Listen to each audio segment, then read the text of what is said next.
India versus Pakistan ನೋಡೋದಾದರೆ ಮೊದಲು ಯಾವುದು ಶಕ್ತಿ ಅಂತ ಇತ್ತು ನೋಡೋಣ.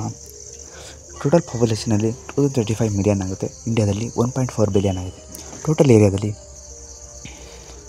8.82.363 ಕಿಲೋಮೀಟರ್ ಪರ್ ಸ್ಕ್ವೇರ್ ಮೀಟರ್.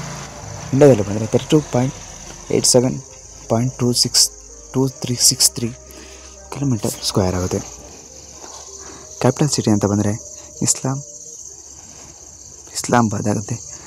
ಇಂಡಿಯಾದಲ್ಲಿ ನ್ಯೂ ಡೆಲ್ಲಿ. ಜಿ ಡಿ ಪಿಲಿ ಬಂದರೆ 3.7 ಬಿಲಿಯನ್ ಆಗುತ್ತೆ. ಇಂಡಿಯಾದಲ್ಲಿ 4.2 ಟ್ರಿಲಿಯನ್ ಆಗುತ್ತೆ. Normal G D P per capital ಅಂತ ಬಂದರೆ 1.700. ಇಂಡಿಯಾದಲ್ಲಿ 2.990. ಟೋಟಲ್ ನ್ಯಾಷನಲ್ ವೆಲ್ತ್ ಅಂತ ಬಂದರೆ 900 ಬಿಲಿಯನ್ ಆಗುತ್ತೆ. ಇಂಡಿಯಾದಲ್ಲಿ 22 ಟ್ರಿಲಿಯನ್ ಆಗುತ್ತೆ. ಮುಂದೆ ನೋಡೋಣ. ಈಗ ಇನ್ನೊಂದು ಲಿಟ್ರರಿ ರೇಟ್ ಅಂತ ಬಂದರೆ ಪಾಕಿಸ್ತಾನಲ್ಲಿ 62, ಇಂಡಿಯಾದಲ್ಲಿ 85. ಪವರ್ಟಿ ರೇಟ್ ಅಂದರೆ 25.5 ಪಾಕಿಸ್ತಾನಲ್ಲಿ, ಇಂಡಿಯಾದಲ್ಲಿ 9.5. ಟೋಟಲ್ ಬಿಲಿಯನರ್ಸ್ ಅಂದರೆ 5, ಇಂಡಿಯಾದಲ್ಲಿ 337 ಬಿಲಿಯನರ್ಸ್.